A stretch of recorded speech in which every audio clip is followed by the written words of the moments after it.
ఆదాయం పెరిగితే సంక్షేమ కార్యక్రమాలు ఇచ్చే పరిస్థితికి వస్తాం.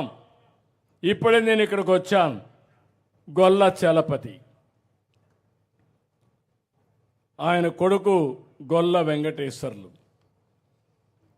ఈ కుర్రాడిని చూస్తే మోగు కుర్రాడు, ఏమీ చేయలేడు. ఎవరన్నా ఆయన తీసుకుపోవాలి.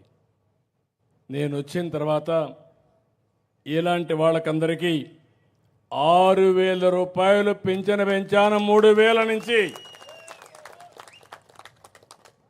దానివల్ల ఆ కుర్రాడికి ఈరోజు ఈ పింఛను వల్ల కొంతవరకు వెసులుబాటు వచ్చింది. వాళ్ళ తల్లి ఇక్కడ లేదు, డబ్బుల కోసం గల్ఫ్కి వెళ్ళింది. అక్కడ 3,000 4,000 సంపాదించి ఆ డబ్బులు పంపిస్తుంది.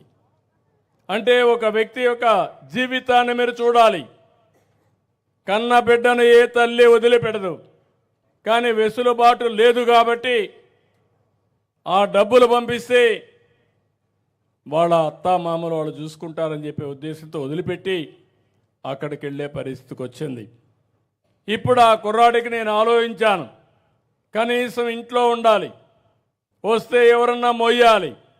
అందుకే నేను ఆలోచించి ఈ ట్రైసైకిల్ పెట్టి బ్యాటరీది పెట్టి 45,000 రూపాయలతో ఈరోజే శాంక్షన్ చేసి అతనికి ఇచ్చాను.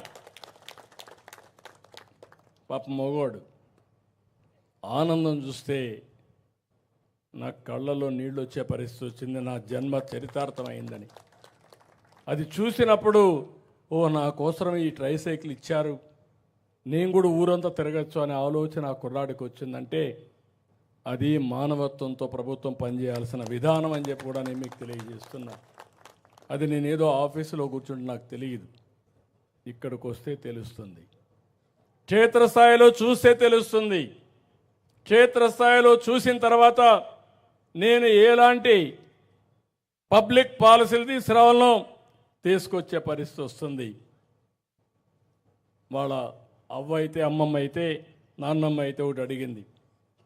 మా అమ్మాయి కూడా వచ్చేస్తుంది, ఒక ఇంటి జాగా ఇవ్వండి, ఇల్లు కట్టిండి అంటే వాళ్ళకు కూడా 3 సెంట్లు ఇంటి జాగా ఇచ్చి ఇల్లు కట్టించే కార్యక్రమానికి శ్రీకారం చుట్టాం. ఇది కాకుండా కుర్రాడికి గవర్నమెంట్ ఆఫ్ ఇండియా ఏదైతే కొత్త ప్రోగ్రాం వత్సల కింద ఇంకొక 4,000 రూపాయలు అదనంగా, అంటే 6, 4, 10,000 రూపాయలు ఇవ్వడానికి కూడా శ్రీకారం చుట్టాం. ఇది కాకుండా ఇంకొక పక్క ఇంటి పైన సోలార్.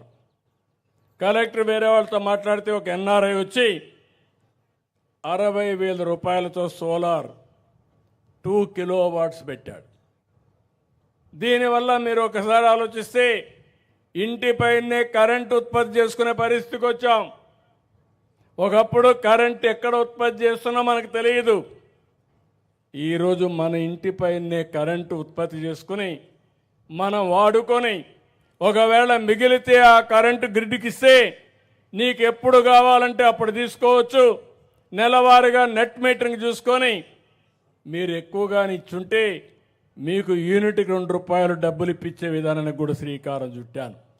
ఈ ఇల్లు ఒక ఉదాహరణ. 130 యూనిట్లు కరెంటు ఉత్పత్తి వాడుతున్నారు. ఈ 2 కిలోవాట్లు కానీ పెట్టుకుంటే 250, 260 యూనిట్లు కరెంటు నెలకు ఉత్పత్తి అవుతుంది. నేను ఇచ్చిన ట్రైసైకిల్ కూడా వాడుకుంటే ఒక 5, 10 యూనిట్లు అవుతుంది. మిగిలినంతా కూడా 120 యూనిట్లు గ్రిడ్కి ఇచ్చే పరిస్థితి వస్తుంది. 2 రూపాయలు వేసుకుంటే 270 రూపాయలు కరెంట్ ఛార్జీ కట్టే పరిస్థితి పోయి ఈరోజు 250 రూపాయలు అదనంగా మళ్ళీ నేను డబ్బులు ఇచ్చే పరిస్థితికి వస్తున్నామంటే అది ఆర్థిక విధానం, పేదవాళ్లకు సేవ చేసే విధానం అని చెప్పి కూడా నేను మీకు తెలియజేస్తున్నా. ఇలాంటివి చేయడానికి నేను ఇక్కడికి వచ్చాను.